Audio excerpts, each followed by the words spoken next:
Bienvenue dans l'analyse du dimanche. Bienvenue dans cette semaine de trading. Bienvenue dans notre saison d'analyse. Aujourd'hui, on se retrouve dimanche pour effectuer des analyses du dimanche de la semaine qui vient. Donc, pour aider ceux qui n'ont pas pu préparer leur semaine de trading, qu'ils puissent regarder cette vidéo et préparer efficacement leur semaine de trading. Pour ceux qui ne me connaissent pas, moi c'est Nassonré Souleymane, je suis un trader professionnel sur les marchés financiers tels que le Bitcoin, l'or et les Forex. Aujourd'hui, on se retrouve encore pour effectuer des meilleures analyses. Donc, pour commencer dans les analyses, on va tout simplement commencer à faire un bilan de la semaine passée.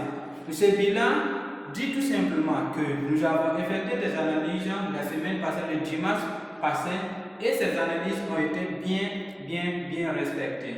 Donc, j'en dis que si l'action rencontre la stratégie, vous obtenez des gros résultats. Donc, à ce niveau, notre stratégie a rencontré l'action et on verra pourquoi je dis tout simplement ça. Donc, on se retrouve sur le graphique pour essayer de faire le bilan de la semaine passée et on continue avec les analyses qu'on a eu à faire. Donc, si on part sur le graphique, on va premièrement voir quoi? On va premièrement voir le ZVP USD.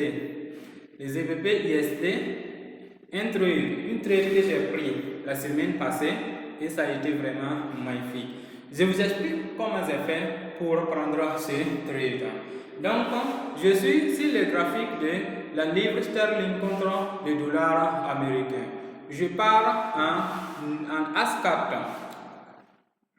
Le time frame de l'analyse que j'utilise. Donc, si je pars en 4 heures, ici, une bougie correspond à 4 heures. Vous allez voir tout simplement que le marché était en tendance haussière depuis un certain moment. Mais moi, je sais qu'à ce niveau, j'avais identifié une zone clé, une zone de support résistance dans cette zone-là.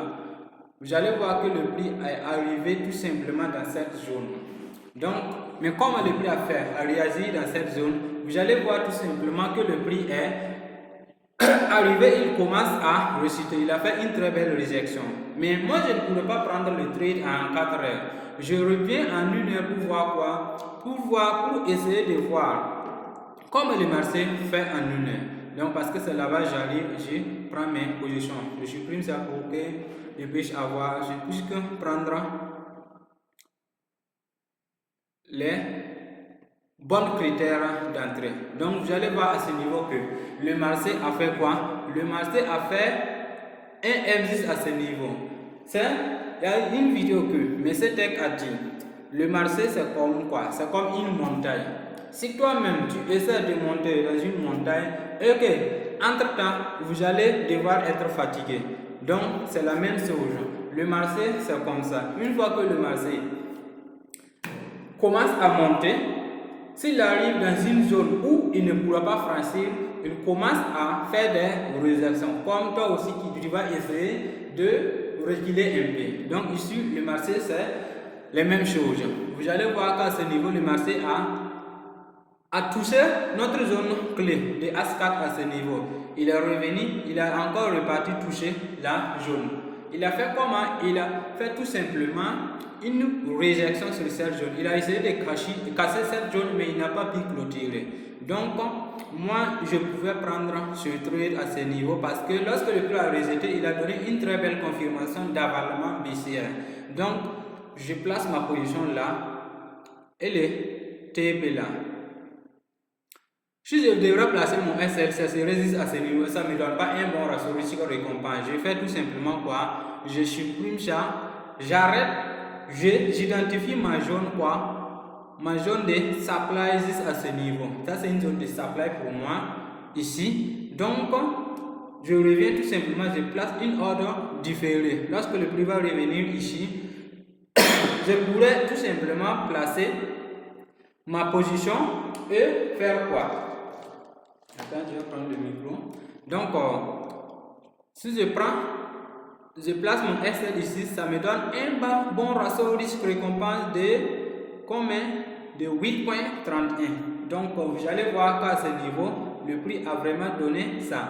Et cette zone est une zone de support résistance aussi qui fait que, qui me donne une référence de placer quoi? Mon TP. Voilà, voici, ça c'est mon TP1, ça c'est mon TP2. Donc, vous allez voir que le prix a atteint mon TP2 avec succès. Je continue sur l'euro ISD, c'est le même scénario qui a été fait à ce niveau. Ce sont les trades que j'ai pris la semaine passée et ça a vraiment été bon. Ici encore, j'ai fait quoi? J'ai tout simplement identifié cette messe. Ça, c'est une messe. Donc, lorsque j'ai tracé cette ligne-là, vous allez voir que le prix arrivé à ce niveau, il a rejeté tout simplement. Lorsqu'il a rejeté, donc il a donné une très belle confirmation d'avalement baissière. Donc, je pouvais prendre le 13 à ce niveau. Mais si j'allais placer mon SL, ça allait être ici. Donc, ça montre un très gros risque et ça ne donne pas un bon ratio risque-récompense. Donc, j'ai identifié quoi? Une zone de supply à ce niveau. Une zone de supply et une zone de demande. Voilà, j'ai identifié une zone de demande à ce niveau et j'ai en même temps fait quoi? J'ai en même temps placé mon ordre différé à ce niveau et j'attends le prix à ce niveau. Donc, lorsque le prix est revenu, il a pris mon trade et boum, il a atteint mon TP avec un succès. Donc, ce sont les trades de la semaine passée. Et ces trades ont été envoyés ici parce que j'ai fait une analyse de dimanche passé. Donc, ça a été comme ça. Donc, pour ceux qui n'ont pas suivi, allez revoir et revenez me dire. Commentez et je vais vous répondre. Pour ceux qui ne suivent pas, vous pouvez vous abonner pour profiter de nos prochaines vidéos. Donc, nous allons partir sur le ISD JPY. ISD JPY, vous allez voir que c'est une simple ligne. Voilà, cette ligne seulement. La stratégie est très efficace. Vous allez voir que le prix il a fait quoi? Arrivé à ce niveau, il a essayé de faire des réjections ici. Lorsqu'il a essayé de faire des réjections, il a fait quoi? Il a rejeté cette zone à plusieurs reprises. Ça montre que le prix commence à ralentir, ça baisse. Donc, lorsque le prix a rejeté, il a donné une très belle confirmation. Je pouvais entrer juste à ce niveau. Mais si je rentre à ce niveau et le SL devrait être à ce niveau, donc ça ne me donnait pas un bon ratio risque-récompense. J'ai fait comment? J'ai tout simplement léché. J'ai identifié cette zone de supply à ce niveau. J'attends à ce que le prix revienne dans la zone.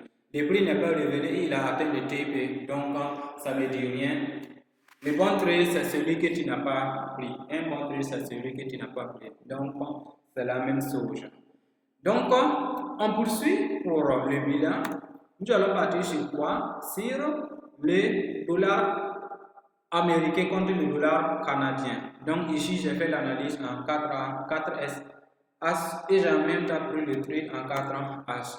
Vous allez voir que nous sommes dans une tendance baissière ici. Je vais supprimer et puis je vais vous expliquer comment j'ai eu à prendre ce trade avec une simple stratégie. Donc, j'ai eu à faire quoi? J'ai eu à identifier la tendance. Ici, la tendance a été baissière jusqu'à ce niveau. Donc, j'ai fait quoi? J'ai identifié cette messe. La messe de la grosse impulsion qui a donné le plus bas. Donc, lorsque j'ai identifié cette messe, le prix a fait quoi? Lorsque le prix est revenu dans cette zone, il a fait quoi? Il a essayé de casser cette zone et il a réintégré dans la zone. Ça montre une force cassée. Ça montre une très force cassée. Donc, j'ai fait quoi? Lorsque le prix a réintégré dans la zone et il a donné une très belle confirmation, j'ai pris le trade juste à ce niveau et j'ai placé mon SL ici. Donc voilà, et le TP là, cette zone de support. C'est cette zone de support. Voilà. Donc vous allez voir.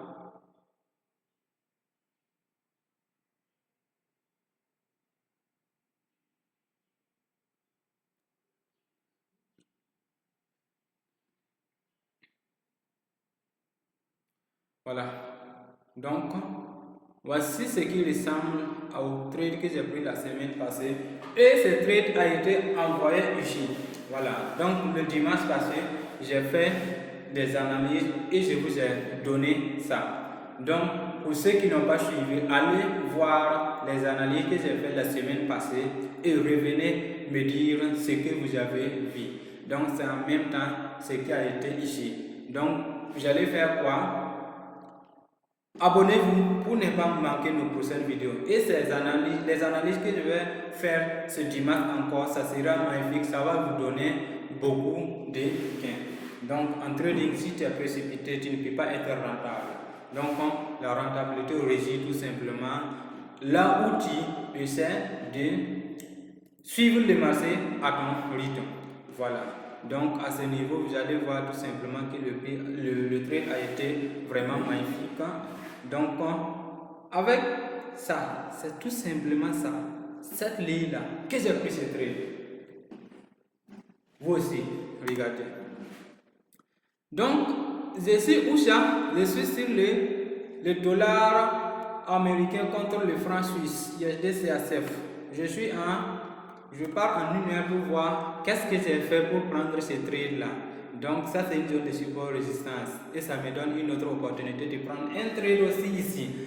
Donc nous sommes dans une tendance baissière, fortement baissière. Mais lorsque le prix est arrivé à ce niveau, c'est comme ce que je disais au niveau de la montagne, lorsque le prix est arrivé à un niveau où il ne pourra pas surmonter, où il ne pouvait pas continuer, il a essayé de rejeter, il a essayé de reculer.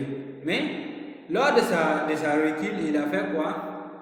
Il est reparti en même temps. Donc, il a fait quoi? Il a donné une très belle bougie ici. Un avalement haussier qui a avalé toutes ces bougies. Donc, pour moi, si je prenais ce trade à ce niveau, mon SL devrait être ici. Donc, ça ne me donnait pas un bon ratio risque-récompense.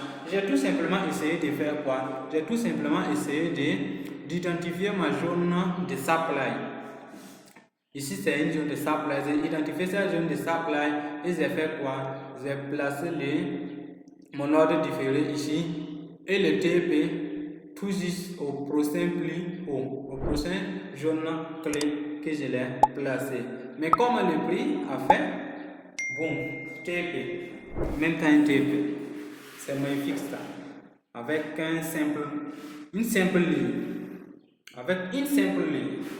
Donc, croyez-moi, venez, on va vraiment profiter donc des mouvements du marché. Vous allez voir qu'ici c'est sur le DXY. Voilà le bilan.